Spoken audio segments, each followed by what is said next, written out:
ചേന കൃഷി. ചേന നടുവാൻ സമയമായി. കുംഭമാസം തുടങ്ങുകയാണ്. നമ്മുടെ കേരളീയ കാർഷിക രീതി പ്രകാരം ചേന നടുന്നത് കുംഭമാസത്തിലെ വെളുത്ത വാവിന് ആണ്.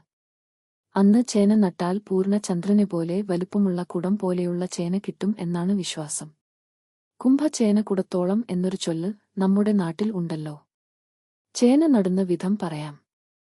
മണ്ണ് ചെറുതായി ഇളക്കി ഒരു കുഴി എടുക്കുക. അല്പം ചാണകപ്പൊടി മണ്ണിൽ ചേർത്ത് കൊടുക്കണം.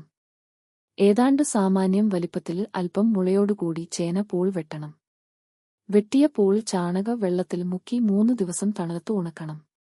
അതിനുശേഷം കുഴിയിൽ ചേന നട്ടു അതിനു മുകളിൽ ചവർ ഇടണം. അതിനു മുകളിൽ ചാണകപ്പൊടി വിതറി അല്പം മണ്ണും ഇടണം. ചൂട് അധികം അടിക്കാതെ ഇരിക്കാനാണിത്. കുംഭമാസത്തിൽ നടുന്ന ചേന പെട്ടെന്ന് കിളിത്തു മണ്ണിനു മുകളിൽ വരില്ല. അതുകൊണ്ട് തന്നെ നല്ല വേരോട്ടം ഉണ്ടാകും. ഇടമഴ കിട്ടുമ്പോൾ തന്നെ ചേന പെട്ടെന്ന് വളർന്നു തുടങ്ങും. മണ്ണിൽ കിടന്നു കായുന്ന ചേന കരുത്തോടെ വളരും. 10 മാസം കഴിയുമ്പോൾ നല്ല പൂർണ്ണ ചന്ദ്രനോളം വലിപ്പം ഉള്ള ചേന നമുക്ക് കിട്ടും. ഇടയ്ക്ക് അല്പം ചാണകം ഇട്ടു കൊടുക്കാനും മറക്കരുത്.